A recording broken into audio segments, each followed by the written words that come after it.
నారాయణపేట జిల్లా దామర్గిద మండల కేంద్రంలో బస్టాండ్ సెంటర్ వద్ద తెలంగాణ రైతు సంఘం నిరసన చేపట్టింది. కేంద్ర ప్రభుత్వం రైతులకు ఇచ్చిన హామీలను అమలు చేయాలని కోరుతూ లక్ష్మీపురం కేరిలో నిరసన తెలుపుతున్న రైతులపై వాహనాన్ని తీసుకెళ్లి ఒక విలేకరి రైతుల మరణానికి కారణమైన ఆశీష్ మిశ్రా కుమారుడు అజయ్ మిశ్రాను కఠినంగా శిక్షించాలని, ఆశీష్ మిశ్రాను కేంద్ర మంత్రివర్గం నుండి తొలగించాలని కోరుతూ దేశవ్యాప్తంగా రైతు సంఘాలు, కార్మిక సంఘాల ఆధ్వర్యంలో నిరసన కార్యక్రమం చేపట్టడం జరిగిందని వ్యవసాయ కార్మిక సంఘం జిల్లా కార్యదర్శి గోపాల్, తెలంగాణ రైతు సంఘం జిల్లా కార్యదర్శి అంజులయ్య గౌడ్లు అన్నారు. ఈరోజు ఏదైతే దేశవ్యాప్తంగా రైతులకు ఇచ్చినటువంటి హామీలు నెరవేర్చాలని చెప్పేసి రైతులు పైన పెట్టినటువంటి కేసులను ఎత్తివేయాలని ఈ దేశవ్యాప్తంగా ఈరోజు నిరసన కార్యక్రమం చేపట్టడం జరిగింది. ఈ నిరసన కార్యక్రమంలో భాగంగానే ఈరోజు దామర్గిద మండల కేంద్రంలో నిరసన చేపట్టడం. ఈరోజు ఏదైతే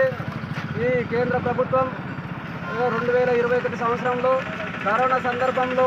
రైతాంగం అందరూ కూడా 13 నెలల పాటు ఢిల్లీ నలుమూలలు ఉన్నటువంటి ఆ రోడ్లపైన కూర్చొని అయ్యా మాకు తీసుకొచ్చినటువంటి 3 నల్ల చట్టాలు ఏదైతే ఒకటి కరెంటు బిల్లు ఏదైతే ఉందో అన్నింటిని కూడా విద్యుత్ సవరణ బిల్లుని రద్దు చేయాలని చెప్పేసి ఉద్యమం చేస్తే ఆ రోజు 13 నెలల తర్వాత ఈ దేశ రైతాంగానికి హామీ ఇచ్చిండు